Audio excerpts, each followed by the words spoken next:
છેલ્લા વિડીયો સેશનની અંદર આપણે માદા પ્રજનન તંત્રની ચર્ચા કરી હતી. હવે આગળ આપણે જે પ્રશ્નો છે પ્રશ્નોની ચર્ચા કરીએ. એમાં સ્ત્રીના માસિક ચક્ર અને ગર્ભ સ્થાપનના સંદર્ભમાં જે ગર્ભનો વિકાસ કઈ રીતે થાય છે એના સંદર્ભના બે પ્રશ્નો છે એની ચર્ચા કરીએ છીએ. મિત્રો, કાલે આપણે એક વાત જોઈ ગયા હતા કે જે સ્ત્રી પ્રજનન તંત્ર છે એની અંદર આપણે આ એક વાત કરી ગયા કે જ્યારે છોકરીને તરુણાવસ્થાનો પ્રારંભ થાય ત્યારે એના અંડપિંડ સક્રિય બની અને જે દર માસે એક અંડકોષ મુક્ત કરવાનું ચાલુ કરે. હવે આ જે અંડકોષ છે એ અંડકોષ એ અંડપિંડમાંથી મુક્ત થઈ અને અહીંયા ફેલોપિયન ટ્યુબમાં આવતો હોય છે. હવે આ જે ફેલોપિયન ટ્યુબમાં અંડકોષ આવે એ અંડકોષ એ ધીમે ધીમે આગળ વધે. ફેલોપિયન ટ્યુબની જે અંદરની દિવાલ હોય એ રોમયુક્ત હોય એટલે એના ધક્કાથી એક જ તરફી ધક્કો લાગવાથી એ જે અંડકોષ છે એ ક્રમશઃ ધીમે ધીમે એ અંદર ગર્ભાશયના ભાગ તરફ એ આગળ વધે. હવે આની અંદર બે શક્યતાઓ છે કે અંડકોષ જે છે એ અંડકોષ ફલન થાય તો શું થાય અને ફલન ન થાય તો શું થાય. દર માસે એક અંડકોષ મુક્ત થાય, કાં તો આ અંડપિંડમાંથી કાં તો આ અંડપિંડમાંથી એક અંડકોષ મુક્ત થઈ અને ક્રમશઃ ધીમે ધીમે ધીમે એ ગર્ભાશયના મધ્ય ભાગ સુધી આગળ વધે. હવે જો આ અંડકોષનું ફલન ના થાય, મોટાભાગે આપણી સામાજિક વ્યવસ્થા એવી હોય છે કે દરેક વખતે એ અંડકોષનું ફલન થાય એવું જરૂરી હોતું નથી, એટલે મોટાભાગના અંડકોષ અફલિત રહેતા હોય. તો એ સ્થિતિમાં હવે અંડકોષ જે છે એ અંડકોષનું ફલન ન થાય તો શું થશે એની આપણે વાત કરીએ છીએ પહેલી શરૂઆત. પછી ફલન થાય તો શું થશે એની ચર્ચા કરીએ છીએ. તો જે અંડકોષનું ફલન ન થાય તો હવે અહીં એક વાત કરીએ છીએ આપણે કે જે અંડપિંડ છે, અંડપિંડ જ્યારે અંડકોષના નિર્માણની શરૂઆત કરે એટલે અંડકોષનું નિર્માણ થવાની શરૂઆત થાય એટલે કુદરતી રીતે વાત થઈ ગઈ કે હવે ગર્ભ સ્થાપનની શક્યતાઓ વધી જાય. હવે ગર્ભ બને અને પછી એના પોષણની વ્યવસ્થા કરવામાં આવે તો એ સ્થિતિમાં બહુ વાર થઈ જાય અને ગર્ભ એ જે તે જાતિ માટે ખૂબ અગત્યની ત્યાં રચના છે અને એ જે છે એના વડે જાતિનો સંખ્યામાં વધારો થતો હોય એટલે એની સુરક્ષા અને એને પોષણ મળી રહે એની વ્યવસ્થા પહેલેથી કરવી પડે. આપણા ઘેર કોઈ અગત્યના મહેમાન આવતા હોય તો એ સ્થિતિમાં આપણે એ મહેમાન આવે એટલે બધું લેવા જઈએ એના કરતાં પહેલેથી જ એ આવે આપણે બધું ચા પાણી શરબતની વ્યવસ્થા કરી રાખીએ, એમના બેસવાની વ્યવસ્થા કરી રાખીએ. એ પ્રકારની ગોઠવણ આપણે પહેલેથી વિચારી રાખવી પડે. એમ કુદરત પણ જ્યારે અહીંયા અંડપિંડમાં અંડકોષના નિર્માણની શરૂઆત થાય એટલે તરત જ અહીંયા ગર્ભનું સ્થાપન થવાનું છે એટલે ગર્ભાશયના અંદર જે છે જેમ આપણે મહેમાન આવે અને આપણે પથારી નવી પાથરી દઈએ, ઉપર ગાદલું બદલી નાખીએ યા તો ઓશિકાના કવર બદલી નાખીએ, એમ અહીંયા જે ગર્ભાશયના અંદરની જે આવરણની દિવાલ છે એમાં વધારાનું એક આવરણ તૈયાર થાય કે જેથી ગર્ભને પોષણ માટે એ ત્યાં રુધિર પૂરતા પ્રમાણમાં મળી રહે. એવી રીતે એના રક્ષણની વ્યવસ્થા પણ ત્યાં તૈયાર થઈ જાય એટલે કે ગર્ભાશયની અંદરની દિવાલમાં વધારાની પેશીઓનું નિર્માણ થાય કે જે ગર્ભને પોષણ આપવા માટેની ગોઠવણ કરી આપે. વધારાની રુધિર વાહિનીઓ બને કે માન લો કે ગર્ભનું સ્થાપન થયું તો એ ગર્ભાશયમાંથી સારી રીતે પોષણ મેળવી શકે. એટલે થાય ના થાય એની વાત પછીની વાત છે, પણ પહેલેથી તૈયારી કરી રાખવામાં આવે અને એના કારણે ગર્ભાશયની અંદરની દિવાલ માસલ અને રુધિરયુક્ત બને. હવે જે આપણે આગળ વાત કરીએ છીએ એમાં જે અંડકોષ છે એ અંડકોષ એ અહીંયા ફેલોપિયન ટ્યુબમાં ધીમે ધીમે આગળ વધે છે અને એ સમયે એ ગર્ભાશયના અહીંયા ફેલોપિયન ટ્યુબના એન્ડ સુધી એટલે ગર્ભાશયના અંદર આવે ત્યાં સુધીમાં જો ફલન ન થાય તો આપણે જે સેકન્ડ પોઈન્ટની વાત કરીએ કે ફલન ન થાય તો હવે એ અંડકોષ એક દિવસ બાદ એનું લગભગ વિઘટન થઈ જાય. હવે અંડકોષ રહેતો નથી. હવે અંડકોષ ના રહે તો હવે વસ્તુ નક્કી થઈ ગઈ કે ભલે શુક્રકોષો આવે છતાં પણ એમાં ફલન ક્રિયા થવાની નથી. એટલે હવે ત્યાં ફલન ક્રિયાની કોઈ શક્યતા રહી નથી. મહેમાન હવે આવવાના નથી તો પછી જે તૈયારીઓ કરી છે કે શરબત બનાવીને રાખ્યું હોય કે દૂધ બનાવીને મંગાવીને રાખ્યું હોય તો કંઈ બીજી વખત એ મહિના પછી ફરીથી મહેમાન આવવાની શક્યતા થાય ત્યાં સુધી આપણે મૂકી નથી રાખતા. જ્યારે નવેસરથી મહેમાન આવવાની આપણને સમાચાર મળે તો આપણે ફરીથી તૈયારીઓ કરીએ. એમ અહીંયા હવે આ જે છે એ હવે ગર્ભ અહીંયા બનવાની જે શક્યતા છે એ રહી નથી. તો એ સ્થિતિમાં ગર્ભના પોષણ માટેની જે ગોઠવણ કરીને રાખી હતી એ જે માંસપેશીઓ રુધિર વાહિનીઓની હવે કોઈ જરૂરિયાત રહી નથી. બીજા માસે બીજો પિંડ સક્રિય બનીને અંડકોષ નિર્માણ કરશે. એ વખતે નવેસરથી તૈયારી કરવી પડશે.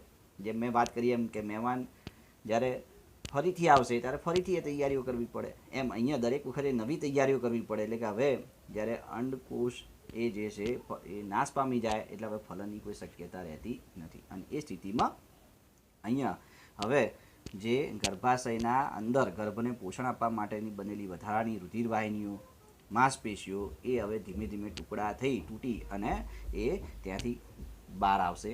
એટલે કે યોની માર્ગ મારફતે યોની છિદ્રમાં થઈને બહાર આવે, જેને રજોસ્ત્રાવની પ્રક્રિયા તરીકે ઓળખાય. અને આ પ્રક્રિયા 2 થી 3 દિવસે સુધી એ ચાલતી રહે. એક જાતની ગર્ભાશયની સફાઈની કામગીરી છે કે જે વધારાની પેશીઓ બની હતી એ સંપૂર્ણપણે નિકાલ થઈ જાય ત્યાં સુધી એ પ્રક્રિયા ચાલતી હોય, જેને એક માસિક ચક્રનો અંત કહેવાય. આવું એક માસિક ચક્ર 2 થી 28 થી 30 દિવસ સુધી ચાલતું હોય. આવું એક માસિક ચક્ર એ 28 થી 30 દિવસ સુધી ચાલતું હોય અને એના સફાઈની કામગીરી જે છે એ 2 થી 3 દિવસ સુધી થતી રહેતી હોય. અને એ જે રુધિરના પ્રવાહ મારફતે યોની છિદ્ર મારફતે જે માંસપેશીઓના ટુકડા અને બધું જે વધારાના પેશીઓ એ બહાર આવવાનું શરૂઆત થાય એને માસિક ચક્રનો અંત થયો કહેવાય. એટલે કે આ રીતે જે છોકરીઓ છે, છોકરીઓમાં 10 થી 12 વર્ષની ઉંમરથી શરૂઆત થઈ અને દર માસે દરેક અંડપિંડ સક્રિય બનીને અંડકોષનું નિર્માણ કરે, અંડકોષ ફલિત ના થાય તો એ રીતે એ જે પ્રક્રિયા છે એ પ્રક્રિયા ત્યાં રજોસ્ત્રાવ મારફતે ગર્ભાશયની જે વધારાની માંસપેશીઓ દૂર થઈ જાય. આ રીતે દર માસે એક માસિક ચક્ર પૂર્ણ થતું હોય. એક માસિક ચક્ર 28 થી 30 દિવસનું હોય અને પ્લસ વધારાના 2 થી 3 દિવસ એ ગર્ભાશયની સફાઈની કામગીરીના થતા હોય, જેને રજોસ્ત્રાવ તરીકે ઓળખાય. જે અહીંયા માસિક ચક્ર જે છે એમાં અંડપિંડમાં અંડકોષનો વિકાસ થઈ અને અંડકોષ મુક્ત થાય એ માસિક ચક્રનો ભાગ કહેવાય. અને રુધિર વાહિનીઓના ટુકડા, માંસપેશીઓના ટુકડા એ 2 થી 3 દિવસ સુધી જે ગર્ભાશયમાંથી બહાર નીકળવાની પ્રક્રિયા થતી હોય એને માસિક સ્ત્રાવ એટલે કે રજોસ્ત્રાવ તરીકે ઓળખાય. એક છોકરી જે તરુણાવસ્થાનો પ્રારંભ થાય ત્યારે આ પ્રક્રિયા એના શરીરમાં ચાલુ થઈ જતી હોય છે અને દર માસે આવી રીતે આ પ્રકારે રજોસ્ત્રાવ દ્વારા એ માસિક ચક્રનો અંત થતો હોય. આ પ્રક્રિયા એ ગર્ભ સ્થાપનની પ્રક્રિયા થાય ત્યારે થોડા સમય માટે અટકી જતી હોય, પણ એ સિવાય પણ છોકરીની ઉંમર જ્યારે 45 થી 50 વર્ષની થતી હોય, એટલે કે 10 થી 12 વર્ષની ઉંમરથી શરૂ કરી અને છોકરીની ઉંમર 45 થી 50 વર્ષની ઉંમર થાય ત્યારે ધીમે ધીમે અંતઃસ્ત્રાવીય ફેરફાર થતાં અંડપિંડમાંથી અંડકોષના નિર્માણની પ્રક્રિયા અટકી જાય. જેમ આપણે ઘણી વખત ગેમને પોઝ કરતા હોય છે એવો શબ્દ સાંભળેલો છે, એમ અહીંયા અંડપિંડમાં અંડકોષના નિર્માણની પ્રક્રિયા અટકી જાય, જેને મેન્યુસ્ટ્રેશન સાયકલ પોઝ થઈ ગયું કહેવાય, જેને શોર્ટમાં મેનોપોઝ તરીકે ઓળખાય. તો એ રીતે મેનોપોઝ પ્રક્રિયા થવાથી અહીંયા એ અંડકોષના નિર્માણની પ્રક્રિયા અટકી જાય છે. અને એ જે પ્રક્રિયા અટકી જાય એને આપણે રજો નિવૃત્તિ તરીકે ઓળખી શકીએ. હવે એ સ્ત્રીમાં અંડકોષ હોવા છતાં પણ એ અંડકોષના વિકાસની પ્રક્રિયા અટકી જાય છે અને એ રીતે અંડકોષ મુક્ત થતા હોતા નથી. એટલે કે 45 થી 50 વર્ષની ઉંમર બાદ એ જે માસિક સ્ત્રાવની જે પ્રક્રિયા છે એ અટકી જતી હોય છે, જેને રજો નિવૃત્તિ અથવા તો મોનોપોઝ તરીકે ઓળખતા હોય છે.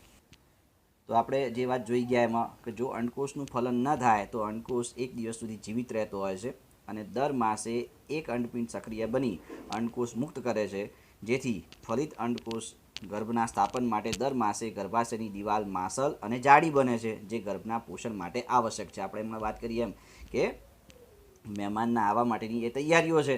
એક જે બાળક જન્મ લેવાનું છે એ એક જાતનું મહેમાન જ છે.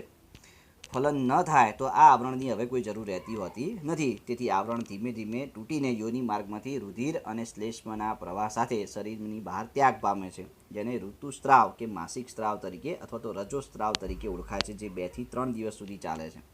એટલે આ આંકડાકીય માહિતી આપણે યાદ રાખવાની છે કે રજોસ્ત્રાવ અથવા તો માસિક સ્ત્રાવનો સમયગાળો કેટલા દિવસનો હોય છે, તો 2 થી 3 દિવસનો. અને એક માસિક ચક્ર એટલે કે અંડપિંડમાંથી અંડકોષનો વિકાસ થઈ અને અંડકોષ મુક્ત થવાની પ્રક્રિયા અને ગર્ભાશયના મધ્ય ભાગ સુધી આવવાની જે પ્રક્રિયા છે અને પછી એ અંડકોષનું વિઘટન થયા પછી થોડા સમય પછી આ જે માંસપેશીઓ છે એના તૂટવાની પ્રક્રિયા થતી હોય છે. તો એટલા સમયગાળાને એ માસિક ચક્ર તરીકે ઓળખાય, જે 28 થી 30 દિવસનું હોય. એટલે માસિક ચક્ર 28 થી 30 દિવસનું હોય અને એના પછીનો સમયગાળો એટલે 2 થી 3 દિવસનો, એટલે 28 થી 30 દિવસ પ્લસ આ 2 થી 3 દિવસ આપણે ગણવાના થાય. એટલે 2 થી 3 દિવસ એ ગર્ભાશયની સફાઈની કામગીરી થતી હોય અને નવેસરથી બીજો અંડપિંડ સક્રિય બને એટલે નવેસરથી પાછી આ તૈયારીઓ ચાલુ થતી હોય. તો સ્ત્રીના યૌવન આરંભથી એટલે કે તરુણ અવસ્થાથી શરૂ કરી અને એની ઉંમર 45થી 50 વર્ષની થાય ત્યાં સુધી દર માસે નિયમિત રીતે આ માસિક ચક્ર ચાલતું હોય, સિવાય કે વચ્ચે ગર્ભસ્થાપન થયું હોય તો થોડા સમય માટે એ પ્રક્રિયા અટકી જતી હોય છે. તો 45થી 50 વર્ષની ઉંમર બાદ ત્યાં સ્ત્રી શરીરમાં એ અંતઃસ્ત્રાવ્ય ફેરફાર થતા હોય અને અંતઃસ્ત્રાવ્ય ફેરફાર થવાના કારણે એ માસિક ચક્રની પ્રક્રિયા એ અટકી જતી હોય છે. સ્ત્રીના યૌવન આરંભથી શરૂ કરીને 45થી 50 વર્ષની ઉંમર સુધી એ માસિક ચક્ર નિયમિત રીતે ચાલતું હોય છે, પણ ત્યાર પછી એ 45થી 50 વર્ષની ઉંમર બાદ એ માસિક ચક્રની પ્રક્રિયા એ અટકી જતી હોય છે. એટલે 45થી 50 વર્ષની ઉંમર બાદ જે સ્ત્રીની ઉંમર છે એ સ્ત્રીની ઉંમર એ 45થી 50 વર્ષની થાય એના બાદ એ અંતઃસ્ત્રાવ્ય ફેરફાર થવાના કારણે જે અંડકોષ નિર્માણની પ્રક્રિયા છે એ અંડકોષ નિર્માણની પ્રક્રિયા એ અટકી જતી હોય છે. અને એ જે પ્રક્રિયા છે એને ગુજરાતીમાં કહેવાય છે રજો નિવૃત્તિ અને અંગ્રેજીમાં એને કહેવાય છે મેનોપોઝ તરીકે ઓળખાય. એટલે આંકડાકીય માહિતી આપણે યાદ રાખવાની થાય. એટલે કે રજો નિવૃત્તિ માટેની ઉંમર કઈ છે તો 45થી 50 વર્ષની બાદનો સમયગાળો જેને રજો નિવૃત્તિ તરીકે ઓળખાય. અને 10થી 12 વર્ષની ઉંમરથી શરૂ કરીને દર માસે એ એક અંડકોષ મુક્ત થતું હોય છે તો એને માસિક ચક્રની પ્રક્રિયા તરીકે ઓળખાય. એટલે આમાં કેટલાક આંકડાકીય માહિતી આપણે યાદ રાખવાની છે કે માસિક ચક્ર એ કેટલા દિવસનું હોય છે તો 28થી 30 દિવસનું, અને માસિક સ્ત્રાવની પ્રક્રિયા કેટલા સમય સુધી ચાલતી હોય છે તો 2 થી 3 દિવસની ચાલતી હોય. અને મેનોપોઝની અવસ્થા કઈ છે તો 45થી 50 વર્ષની ઉંમર બાદનો સમયગાળો છે એને એ મેનોપોઝ તરીકે ઓળખાતો હોય છે. એ છે નેક્સ્ટ પ્રશ્ન, મનુષ્યમાં ફલન, ગર્ભસ્થાપન અને બાળકનો જન્મ કઈ રીતે થાય છે તે વસ્તુની સમજૂતી આપણે મેળવવાની છે. તો હવે એની આપણે ચર્ચા કરીએ છીએ. તો અગાઉ આપણે જે ચર્ચા કરી ગયા કે જે અંડકોષ છે એ અંડકોષ અંડપિંડમાંથી સક્રિય બની અને મુક્ત થાય પછી એમાં બે શક્યતાઓ રહેલી છે કે જો ફલન થાય તો શું અને ફલન ન થાય તો શું. ફલન ન થાય તો આપણે આગળ વાત કરી ગયા એ રીતે પછી એ જે અંડકોષ જે છે વિઘટન પામી જાય અને પછી એ રીતે ત્યાં રજોસ્ત્રાવ મારફતે જે ગર્ભાશયની દિવાલની ટુકડા છે બહાર નીકળી જતા હોય છે અને એ રીતે માસિક ચક્રનો અંત થઈ જતો હોય છે. પણ માન લો કે શુક્રકોષો વડે અંડકોષનું ફલન થતું હોય તો અહીંયા જે આપણે વાત કરીએ કે જે શુક્રકોષો છે એ શુક્રકોષો એ ફલન પ્રક્રિયા કરશે. એટલે કે અહીંયા જે ફેલોપિયન ટ્યુબ છે એ ફેલોપિયન ટ્યુબમાં એ અંડકોષ જે પહોંચ્યો છે એનું ત્યાં ફલન પ્રક્રિયા થાય. એક વસ્તુ સમજવાની જરૂર છે કે જે ફલન પ્રક્રિયા છે એ ફેલોપિયન ટ્યુબમાં થાય છે અને જે ગર્ભ છે એ ગર્ભાશયમાં એ ત્યાં સ્થાપિત થતો હોય છે. એટલે ગર્ભાશય એ ગર્ભના સ્થાપન માટેની પ્રક્રિયા શક્ય બનતી હોય છે. ફલન પ્રક્રિયા તો ક્યાં થતી હોય છે અંડવાહિની એટલે કે ફેલોપિયન ટ્યુબમાં થતી હોય છે. જે અંડકોષ છે એ અંડકોષ આ પ્રકારે એ પ્રકારની રચના ધરાવતો હોય અને જે શુક્રકોષ છે એ શુક્રકોષ એ પૂંછડીવાળો હોય, આ પ્રકારની ગોઠવણ હોય જેમાં બંનેમાં અડધા અડધા રંગસૂત્ર હશે. એટલે કે 23 રંગસૂત્ર આમાં અને 23 રંગસૂત્ર આમાં. આ માતા તરફથી 23 રંગસૂત્રો એમાં હશે અને આમાં અડધા 23 રંગસૂત્રો એ પિતા તરફથી હશે. અને આવો પૂંછડીવાળો જે શુક્રકોષ છે એ પેલા પ્રોસ્ટેટ ગ્રંથિ અને શુક્રાશયના અંદરથી નીકળતા જે કહેવાય ચીકણા સ્ત્રાવની અંદર તરતા અહીંયા એ ગર્ભાશયમાં થઈ અને ફેલોપિયન ટ્યુબ સુધી પહોંચે અને એ રીતે જે શુક્રકોષ છે એ શુક્રકોષ એ અંડકોષને ફલિત કરે. આ અંડકોષ છે. ઘણા બધા શુક્રકોષો એમાંથી ખાલી એક જ શુક્રકોષ છે એ ત્યાં ફલન પ્રક્રિયામાં ભાગ લેતો હોય એટલે કે એ વખતે જ નક્કી થાય કે કયા પ્રકારનો ગર્ભ તૈયાર થશે. અહીંયા આપણે આજે વાત કરી કે શુક્રકોષો યોનિ માર્ગમાં દાખલ થાય અને જ્યાંથી તે અંડવાહિનીમાં પહોંચે છે. ફલન જે પ્રક્રિયા છે અંડવાહિનીમાં શુક્રકોષ વડે અંડકોષ ફલિત થાય અને એ રીતે ફલિત અંડકોષનું વિભાજન થવાની શરૂઆત થાય. એકવાર ફલન પ્રક્રિયા થઈ એટલે કે ત્યાંથી અડધા રંગસૂત્ર શુક્રકોષમાંથી અને અડધા રંગસૂત્ર અંડકોષમાંથી આવે અને એમાંથી બંનેમાં થઈ અને 23 જોડ રંગસૂત્ર વાળો ગર્ભ તૈયાર થાય. અને જેવો એ ગર્ભ બને એટલે એમાંથી એકમાંથી 2 કોષ બને અને 2માંથી પછી 4, 4માંથી 8 અને એમ કરતાં થોડા સમયની અંદર જ 32 કોષીય અવસ્થા થઈ જતી હોય. એટલે કે બહુકોષી ગર્ભની રચના તૈયાર થઈ જતી હોય. આ પ્રકારની વાત આપણે આગળ થોડી કરી ગયેલા છીએ. આ રીતે રચનાની ચર્ચા આપણે કરી શકીએ કે જે ફલન પ્રક્રિયા છે એ ફલન પ્રક્રિયા થાય. ફલન પ્રક્રિયા થવાથી જે યુગ્મનસ છે એ યુગ્મનસ બને અને યુગ્મનજ બનવાથી પછી એ ભ્રૂણ બને અને ભ્રૂણ બનવાથી પછી એ બીજ બને અને બીજની આજુબાજુ પછી ફળની રચના થાય. આવું આપણે એક વાત કરી ગયા હતા. અહીંયા બીજની જગ્યાએ આપણે એમ કહી શકીએ કે ગર્ભ બને. બરાબર. તો આ રીતે આખી જે અવસ્થા છે એ અવસ્થાની શરૂઆત આપણે કરી શકીએ. બરાબર. ફલન પ્રક્રિયા થાય. અહીંયા ફલન પ્રક્રિયામાં આપણે વાત કરી એમ અંડકોષ અને પછી શુક્રકોષ એ બંને ભેગા મળી અને ત્યાં ફલન પ્રક્રિયા થાય અને એમાંથી એ પહેલાં જે તૈયાર થાય યુગ્મનજ કહેવાશે, કારણ કે એમાં રંગસૂત્રોની સંખ્યા બેકી હોય અને એ યુગ્મનજમાં બહુકોષીય અવસ્થા તૈયાર થાય જેને ભ્રૂણ તરીકે ઓળખાય અને ભ્રૂણમાં પછી અંગોનું નિર્માણ થાય એટલે પછી ગર્ભ કહેવાય અને ગર્ભ આગળ જતાં વિકાસ પામે એટલે શિશુ તરીકે ઓળખાય. તો આ રીતે આખી અવસ્થા આપણે વનસ્પતિમાં થોડી અલગ રીતે વાત કરી હતી, અહીંયા આપણે અલગ રીતે વાત થાય. તો આ રીતે આપણે અહીંયા વાત કરીએ કે ફલિત અંડકોષનું વિભાજન થવાની શરૂઆત થાય છે અને તેમાં કોષોનો સમૂહ ગર્ભમાં ફેરવાય છે. ગર્ભનું સ્થાપન ગર્ભાશયની દિવાલમાં થાય અને ગર્ભનો વિકાસ થાય છે. તેમાં અંગોનું નિર્માણ થવાની શરૂઆત થાય છે. એટલે આપણે જે વાત કરી કે અહીંયા ફેલોપિયન ટ્યુબ છે એ ફેલોપિયન ટ્યુબમાં ફલન પ્રક્રિયા થાય અને જે ગર્ભ બને ગર્ભ ગબડતો એ ગર્ભાશયના મધ્ય ભાગમાં આવે છે. અગાઉ પણ આપણે વાત કરી ગયા કે જ્યારે અંડકોષનું નિર્માણ શરૂ થાય એટલે ગર્ભાશયની દિવાલ માંસલ અને રુધિર પેશીઓવાળી બની હોય તો જે ગર્ભ બન્યો એ ગર્ભ તાત્કાલિક રીતે અહીંયા આવી અને એ ગર્ભાશયના અંદરના ભાગમાં ખૂંપી જાય અને એમાંથી પોષણ મેળવવાની શરૂઆત કરતા હોય છે.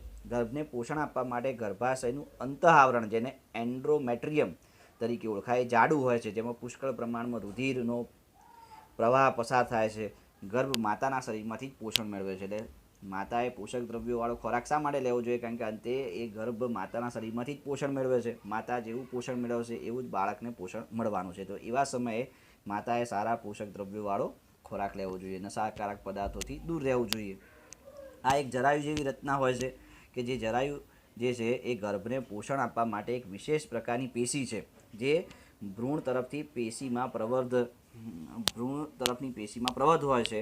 માતા તરફની પેશીમાં રુધિરના કોટરો હોય છે જે પ્રવર્ધને આચ્છાદિત કરે છે અને જરાયુ ભ્રૂણ તરફ માતાના શરીરમાંથી ગ્લુકોઝ, ઓક્સિજન અને અન્ય પદાર્થો સ્થાનાંતર માટે વિશેષ સપાટી પૂરી પાડે છે. એટલે કે જે જરાયુ છે જરાયુ જેવી રચનામાંથી એ જે ગર્ભ છે એ ગર્ભ માતાના શરીરમાંથી પોષણ મેળવે છે. આ જરાયુ જે છે એ સાથે જે કહેવાય કે ગર્ભ જે છે એ એક ગર્ભનાળ મારફતે જોડાયેલો હોય છે અને એ ગર્ભનાળ આપણા ડૂંટી સાથે જોડેલી હોય છે. જન્મ સમયે દૂર કરી દેવામાં આવે છે એટલે આપણે ડૂંટીના માધ્યમથી એટલે કે જે ગર્ભ છે એ ત્યાં ગર્ભનાળ મારફતે ત્યાં માતાના શરીર સાથે જોડાયેલો હોય અને ત્યાં જરાયુની રચના એના સંપર્કમાં રહેલી હોય.